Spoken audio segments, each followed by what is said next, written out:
Hi, everyone.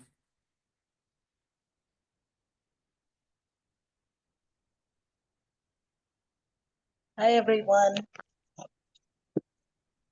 Hello, I think we have a quorum, do we? Yep, Philip, do we you have all a do. quorum? Yes, you do. Okay, awesome. I'm on my phone, so I can only see me and Philip. I'm not sure why, but shall we get started? Yep. Yeah. Okay. All right, welcome everyone. It is 5:32 and the Human Rights Commission meeting is called to order. Pursuant to Chapter 20 of the Acts of 2021, this meeting will be conducted via remote means. Members of the public who wish to access the meeting may do so via Zoom or by telephone. No in-person attendance of members of the public will be permitted, but every effort will be made to ensure that the public can adequately access the proceedings in real time via technological means. Welcome, everyone. Should we do a roll call first just to see who's here?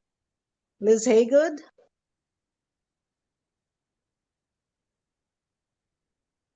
Is Liz there? I guess not. Liz's box is here. Well, maybe. I'm here. I had to switch back Okay. to my phone because my computer wasn't letting Yeah. me do something. So I'm here I now. had the same problem. Great. Joy Eiffel? I guess the answer is no on that. Rizwana Khan? Yes, here. Deborah Kolodny? Here. Silas McClung? Here. Klung? Jay Pillay? Present. Jacinta Smith? I guess that's a no. All right. Welcome, everyone. Let's start with, are there any announcements before we start? Okay, our agenda is very short today. It's basically, apart from public comment, it's member reports, the Youth Hero Awards, approval of our minutes, and then just a brief discussion about an update about immigration. So I guess it's time to open the floor to public comment. During the public comment period, the chair will recognize members of the public. When called on, please identify yourself by stating your full name, preferred pronouns, and residential address. Residents are welcome to express their views for up to 3 minutes at the discretion of the chair, based upon the number of people who wish to speak. No speaker can cede their time to another speaker. The HRC will not engage in a dialogue or comment on a matter raised during public comment. So are there any members of the public who wish to speak? There are no attendees. No attendees. Okay, thank you. All right, let's go to member reports then. Any member reports?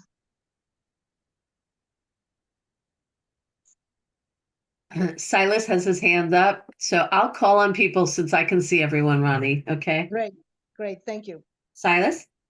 Perfect. So I just wanted to give folks a brief update on the status of the renters and tenants' rights. And so Allegra and I had met a few weeks ago and compiled a document with resources, including an overview of tenants' rights and Amherst specific bylaws and other things that we would like feedback on from the committee.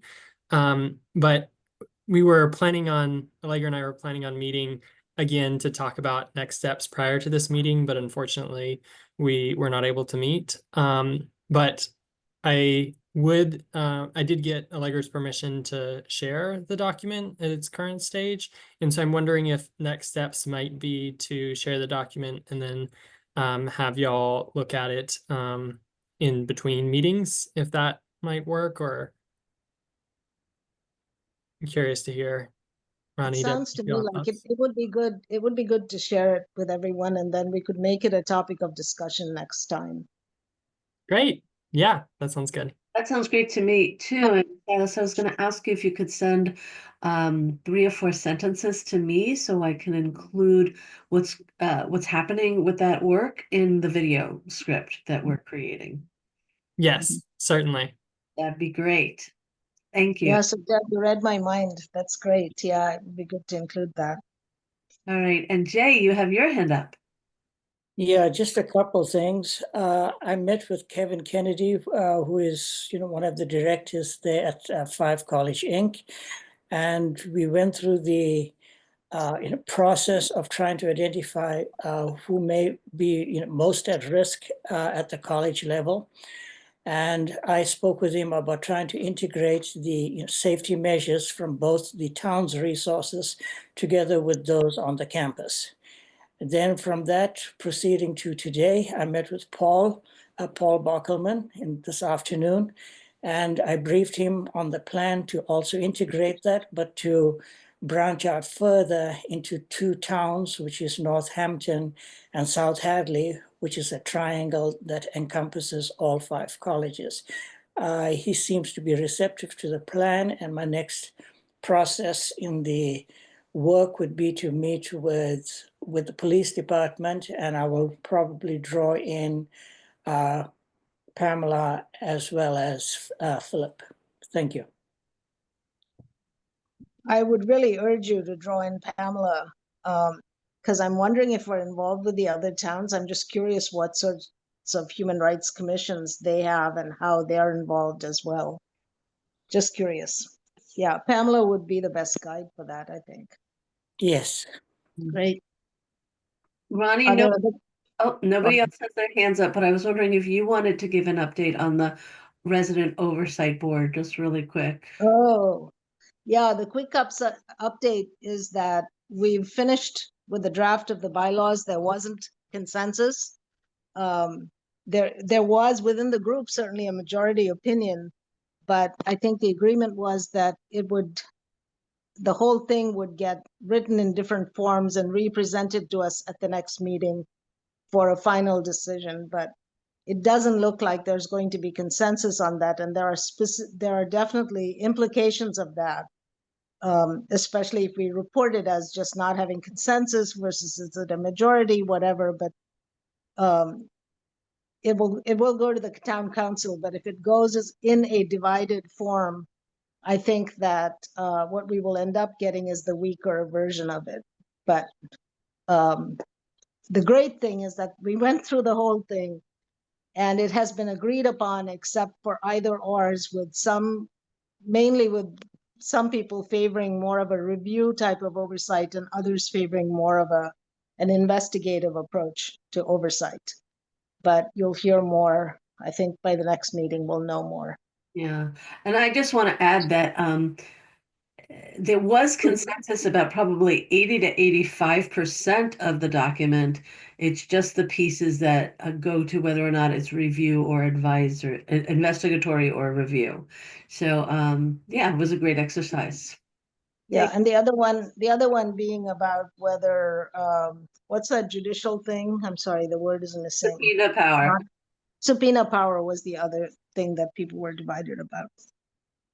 Okay, I know we're scrunched for time, so is that sufficient? Are there any questions about the ROB? I'm certainly happy to provide information. Okay. Folks are good. We got some All right. nodding heads no. So carry on. Okay. Great. Let's go to the Youth Hero Awards, and I guess I would like to pass this on to Liz to sort of tell us why we're here, what the issues are, what we can do to help move it along. Well, I think actually Rizwana did some work on the Youth Hero Awards document with Pamela, or she at least gave some suggestions.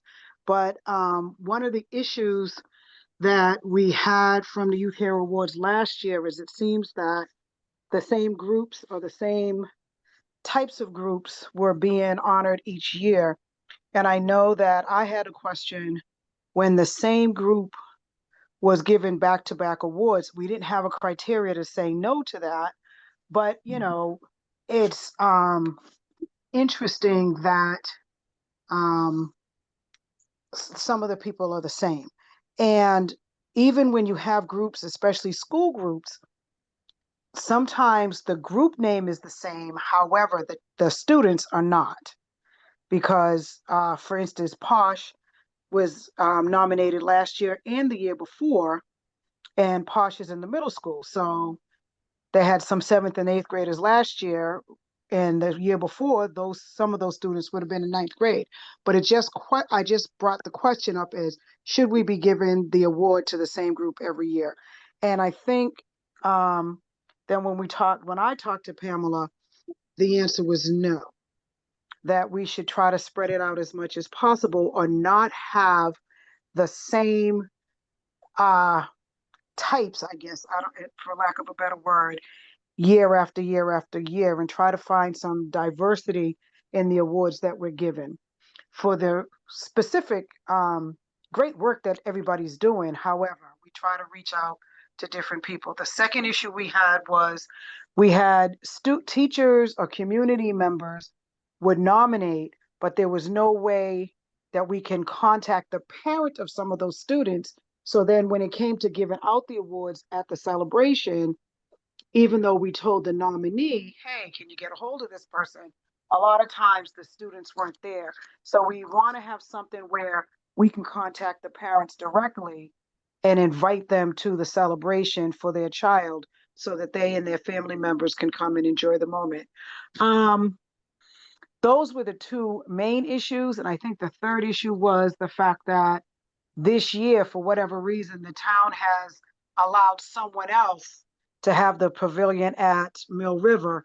So we have to figure out a different date or work around that at Mill River. So I think I hit all three of my concerns anyway. And anybody else want to weigh in? That's great.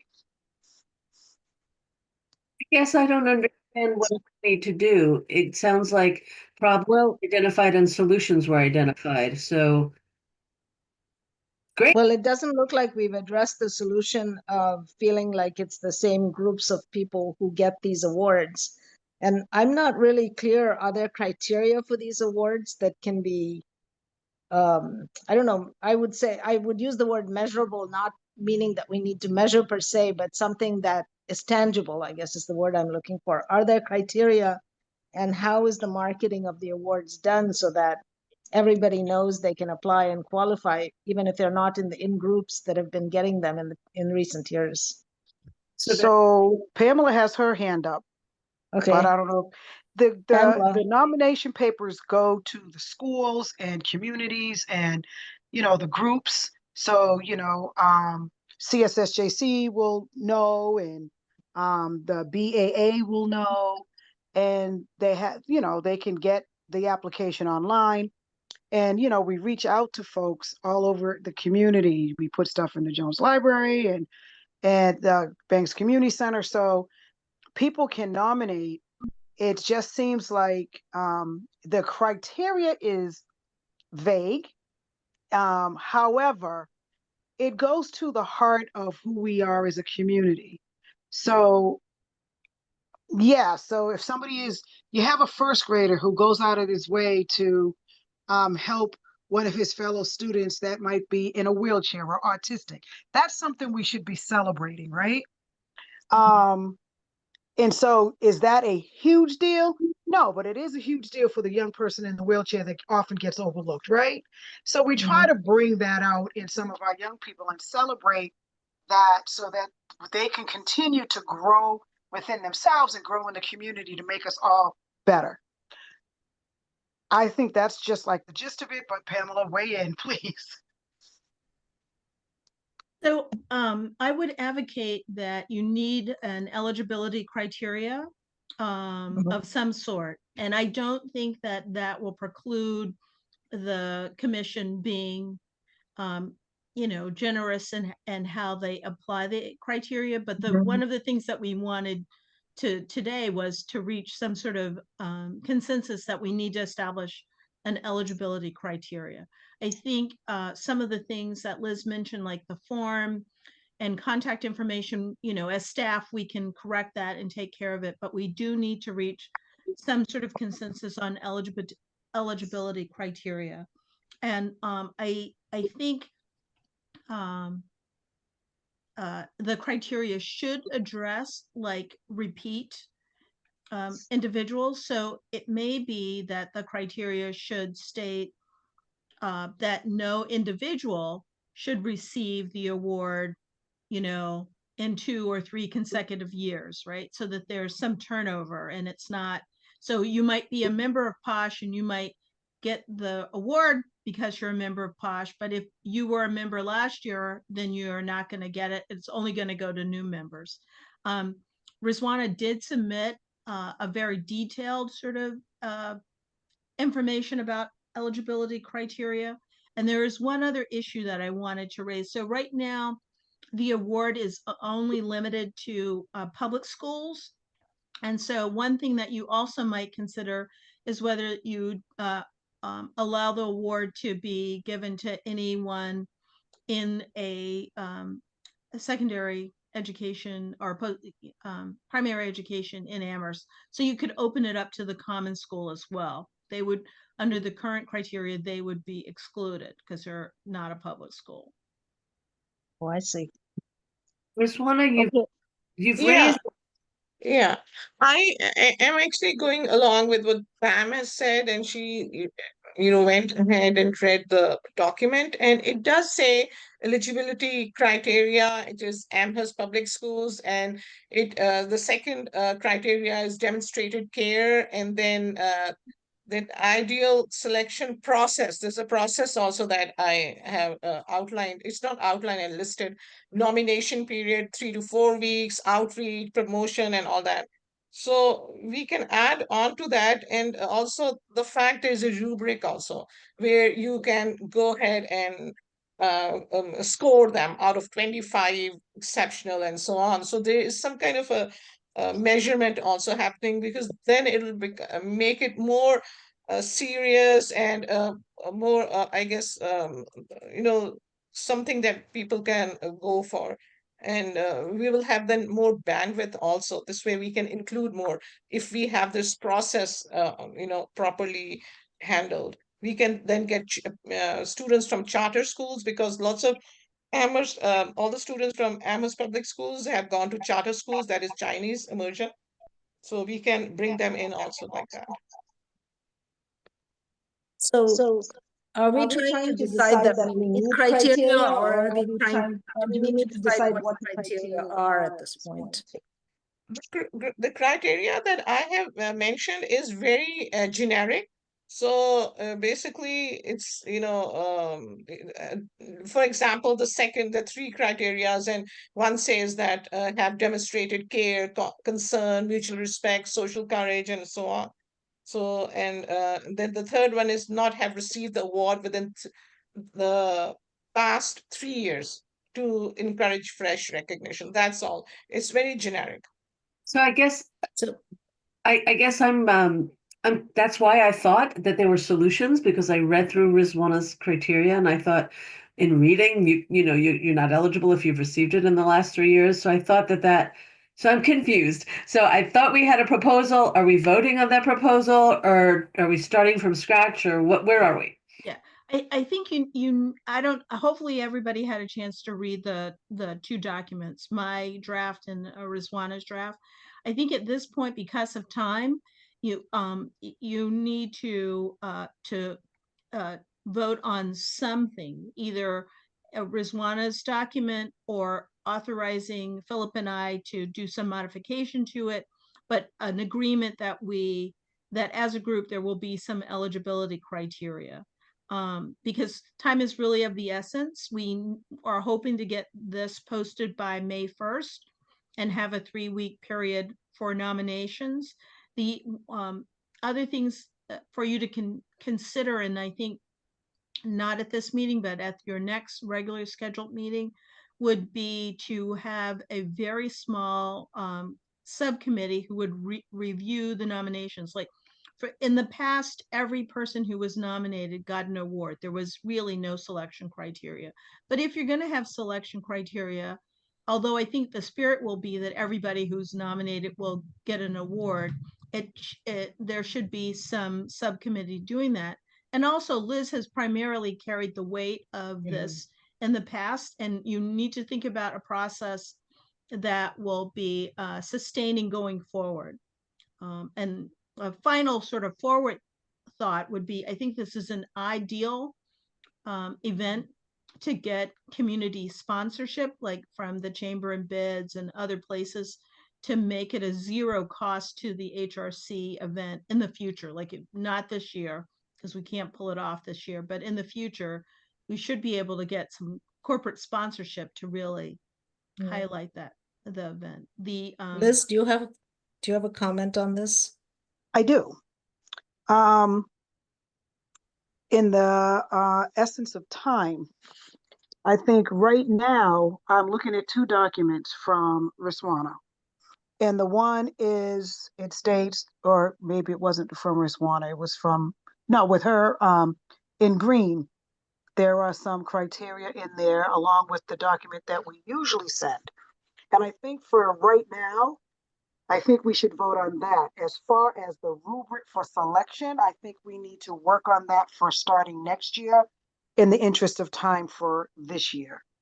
So I make a motion that we adopt the 2025 Human Rights Youth Heroism Awards nomination form with the added criteria of a youth that attends the Amherst Public Schools, a youth that demonstrate care, concern, mutual respect, social courage, or community service through an act or acts in a youth organization that has not won an award in the past 3 years. I would like to also amend that document to also include youth from the common school, to include youth that live in the town of Amherst, Leverett, Pelham, and Shutesbury that may attend common school and or the Chinese immersion school. And we move forward with the other criteria for a later date. That's my motion. I second that. Pamela? Okay, I just want, so that document that's in green is the one that I drafted. Okay. Those revisions, just for clarification. And Rizwana's is much more detailed, so. So my question is, I just feel like I'm happy passing it on, this is just my thought, to Pamela and Rizwana and Liz to work it out and giving them authority to finalize this, being that we all agree in the principle that we need to have eligibility criteria that are clear and that can be used, applied to choose among people who apply for this award. But I'm happy to let the final decision go with you all to work out. I feel it's a bit of a rush to agree on all the wording and then be stuck to it. So I guess I would only modify the motion and after Deb's comments to say that you take this, we agree with this. In principle, you take this, you wordsmith it, you finalize it, and consider it done. They give you the authority to do that. Well, Robert's rule of law is that there's a motion on the table and we either need to second it or not. And if we don't because second there's a motion. Okay. and then we have a discussion and then we vote. I feel like I'm not ready for a motion, but that's fine. There's a motion on the table and Rizwana has seconded I it. second it. So people who agree. So now we have a say discussion aye. about it and we heard your discussion. Rabbi Deb, did you have more to add to that discussion? Yeah, I wanted to say I agree with what Ronnie said. I couldn't quite track with everything you said, and while I 100% trust you, I'd rather trust you and Rizwana and Pamela and Philip to just do it, and not have us weigh in on that level of specificity. So if that's the case, then we have to take a vote on the motion. And then if we accept the motion, we go forward with what I said. If we don't, then there needs to be a second motion based on what you and or Ronnie just stated. Okay, let's You take could- You could also, Liz or Rizwana, since you both were the ones that motion, make a friendly amendment to the right. motion Yeah, and I have would it suggest voted just on. amending. Well, then I amend my motion to a working group of Pamela, Rizwana, Philip, and myself in order to move forward with this year's awards. And then have a subgroup to work on the wording of the criteria for the next year, I second that. except the part of children in the Amherst, Leverett, Pelham, Shrewsbury area to include common school and the Chinese immersion school, as long as they live in one of the 4 towns. Yeah, seconded. So everyone in favor, say aye, or should I call names? Aye. I I Aye. I, Me, Okay. Deb, did you say, did you? said I. I am in. Okay. The motion is passed then, so Yay. the 3 of you, 4 of you will go ahead and follow the principles in the document that we just talked about and finalize the criteria and have clear criteria. So the other thing was about a subcommittee that will then review the applicants when they come in. So I'm So that's nominating the one- Liz and Rizwana and one of the DEI people to be that subcommittee to start. Do you agree? well, I usually read them all and then reword what is written to Oh, present. so you at the- cannot be evaluating then? Oh, I don't evaluate. So right now, if we're going to keep to what we just discussed, then anybody that's nominated this year will get an award. Mhm. And then we will follow through starting next year and building on our criteria and have a more succinct application process. So if that's the case, then I will just do what we did after, Philip, Pamela, Rizwana, and I meet. I can do exactly what we did. I've done in the last 3, maybe 4 years. Okay, And I So- reword the applications because some of them are lengthy and you just want to make it Mhm. short and get to the point for the presentation that happens at the Youth Hero Awards in June. okay, I'm a little concerned about next year, and I think it's fine to redo next year, whatever needs to be done, but for now, I think we agreed that there will be criteria this year. Isn't that what we just agreed to? There will be specific criteria that will be used for The people cri- to apply and be evaluated. That's not next year, that's this year. No, the only we're thing meeting that's today. different is the what was written in green and any other thing that Philip, Pamela, Rizwana, and I come up with. And then at our next Okay. meeting, we can appoint a subcommittee to start looking at the criteria for next year. Okay, great. Okay, good. So is But I'm everyone great. set on this agenda item? So that means Philip, Pamela, Rizwana, and I, we need to meet next week because the week after is May 1st. I'll send an email when I get in the office tomorrow or after Okay. this call. And Okay. then just so everybody is aware, we are having it alongside Race Amity Day like we've done in the past for 2-3 years, and that is going to be the 8th of June. And that is So a we Sunday. don't have a date for this.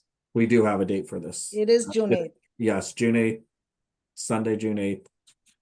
Okay. All right, shall we move on? Yes. Next agenda item is to approve the minutes of the last meeting. Somebody move to approve. I move to approve the minutes of the last meeting. Second, seconded. thank Oh, you. Cyrus, go So ahead. the minutes of the last meeting are approved. Wait, you have Oh, to vote. vote. Everyone say aye or nay? Aye. Aye. Okay, approved. I wanted to have a brief discussion of updates on immigration situation. I wanted to mention 2 things in particular, and also I don't want to go back to doing more stuff, but I would like to on immigration because it's changing all the time. But I would like to let you know that I'm going to these briefings and every week there are updates, and I would like to share with you 2 things recently that were really highlighted. One was the home share program. You can earn up to $15,000 a year from the state of Massachusetts by putting up somebody, an immigrant who is legally here, who needs a home. You'll all remember that Vince was here making that same proposal. Well, now there's a system through which to do it, and you'll be paid by the state to do it. So this is something I suggest we spread the word because there are lots of people who are overhoused, as Vince said. And then you just Google home share state of Massachusetts, it will come up and you'll see the program and the application. It's very straightforward. The other piece of information I wanted to give is that people are now required to register, and their ITIN number is being made available to ICE. And if you all know, the ITIN is this, if you're not authorized to work, you can still legally work, as in starting your own business or do something else, and you get a tax identification number and you pay taxes. But it also means that people who use the ITIN number to pay taxes are not legally authorized to work here. So they're particularly vulnerable. That number's gone. And the most thing that I felt I really needed to tell everyone is that everyone who's a visa holder of any kind is required to register and be fingerprinted. And this fingerprint thing is a big deal. Everyone over 14. So if you were not fingerprinted because you came in legally as a child, you have 30 days after you turn 14 to be fingerprinted. And if you're under 14, the parents have to register the kid. So there's a big registration requirement that has come up, and it hasn't been challenged yet from what they said. So other parts of it have been challenged, but not that. But I wanted to let you all know this, that what's happening within the law. It's very scary, and the news is generally not good. There was some good news, which was that I think Afghans and some other refugees were also challenged, but that was successfully put aside. So there are court battles going on all the time. And so if anybody wants updates between the meetings, you can call me or refer somebody to talk to me, because I am going to these meetings and I don't see any point in publishing the results because it's new every week. There's so much new stuff happening. But I think that's a good thing because the Massachusetts Attorney General's office is so active. And it is apparently one of the bigger offices of Attorney General in the country. I forget how many hundreds of lawyers. The other thing we talked about is have the state setting up a coordinating unit that would draw on law school students and also a number of law firms to provide immigration services and provide support for these attorneys. And that unit has now been set, and somebody has just been hired to lead that. So we will, as far as finding immigration lawyers and so on, we will be able to get more information from them. And I will give you that information at the next meeting.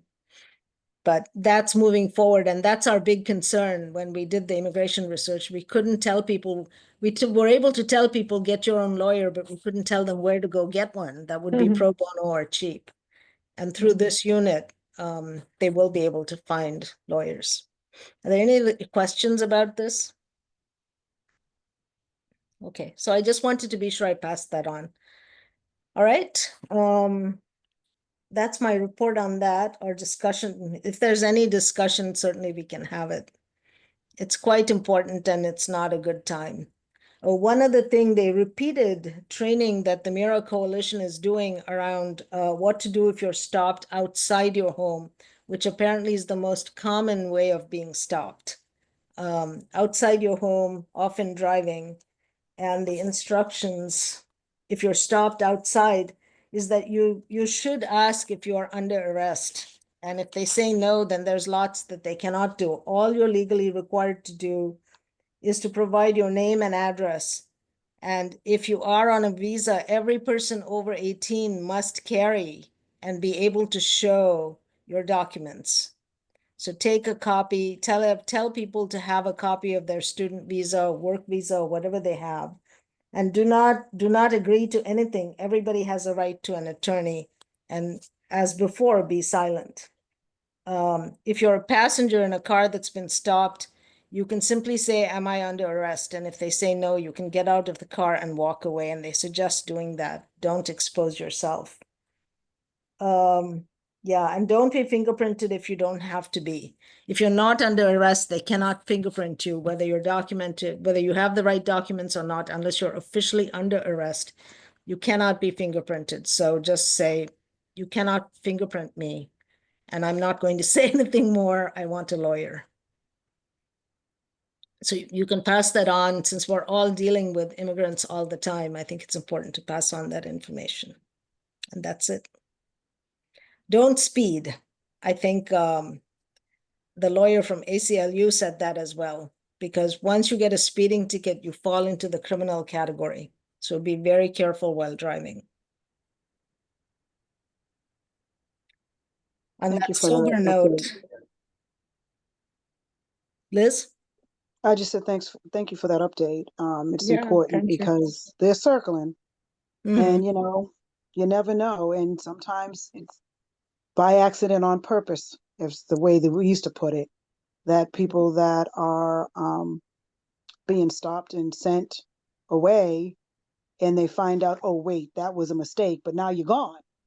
Yeah. So we're living in some very interesting and difficult times for everybody. Thank you.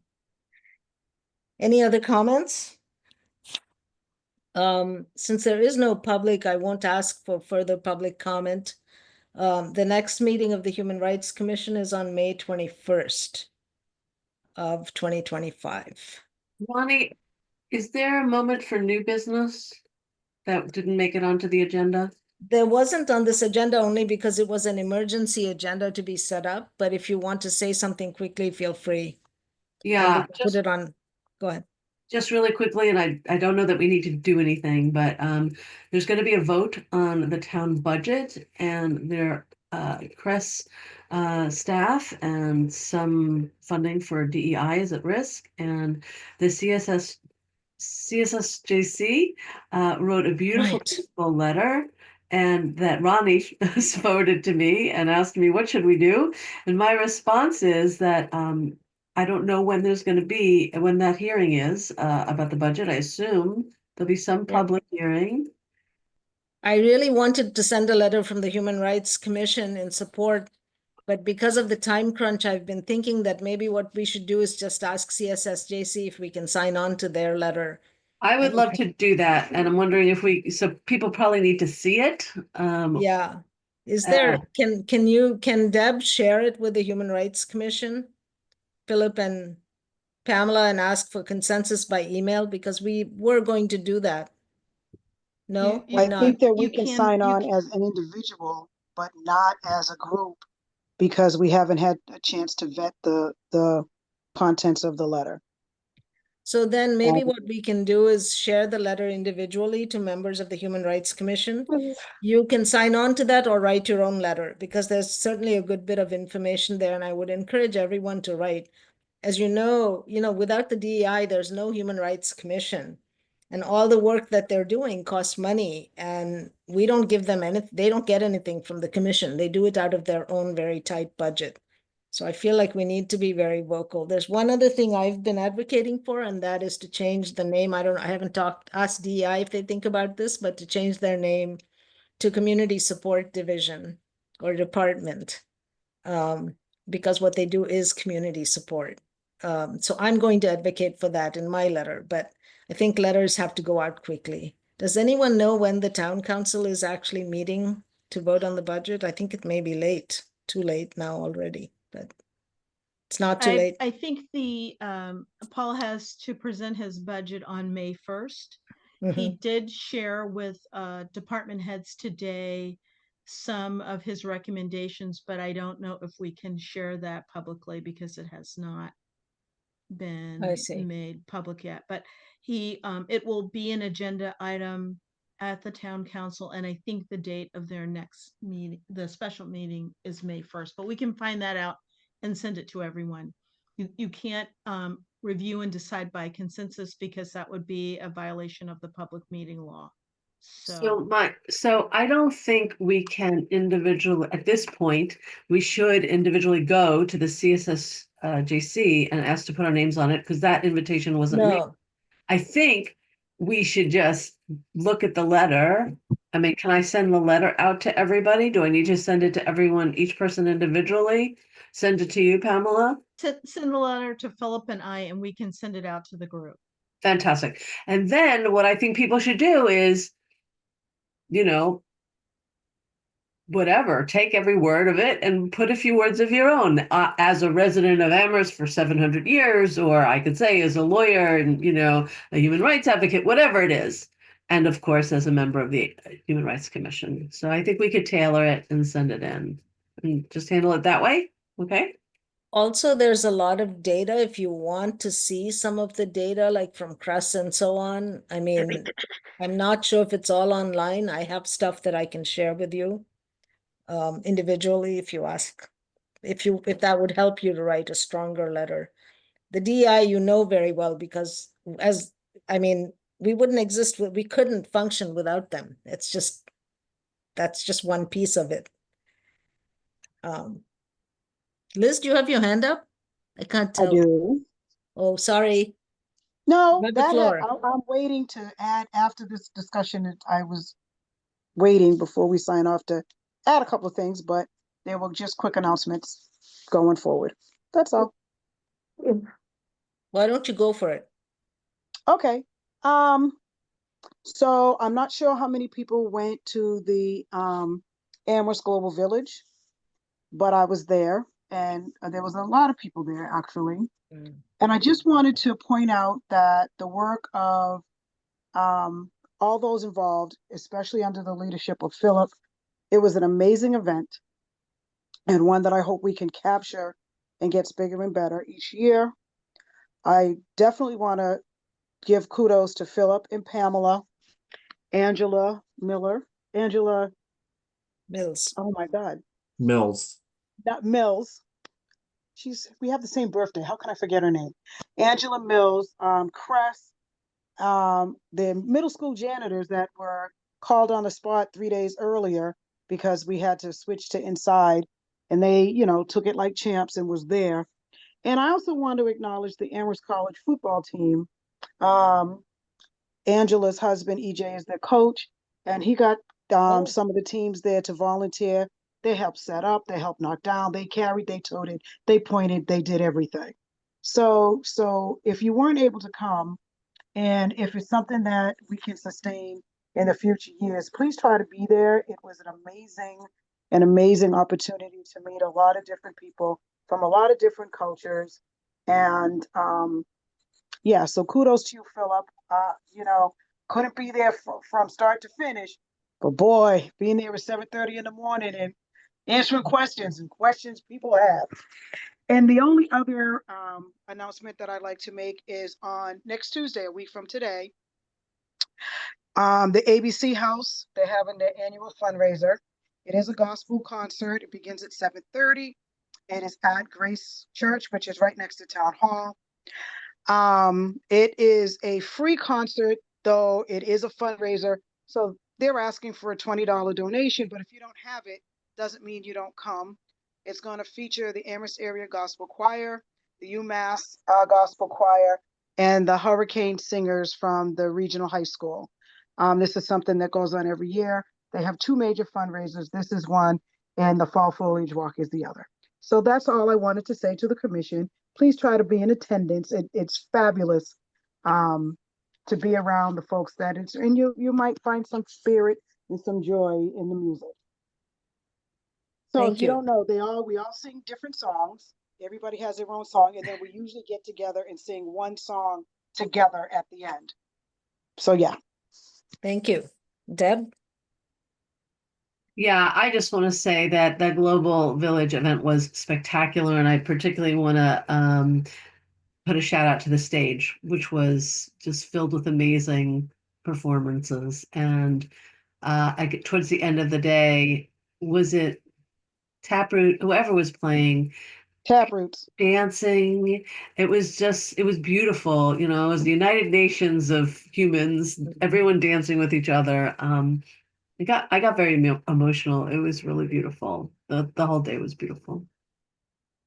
Yeah, so before we close, I'd like to acknowledge one more person, Silas, who was there all the time, working, ready to move things, do whatever, instantly. Whenever I had a need, there he was, ready to help. And I saw him running around all the time helping.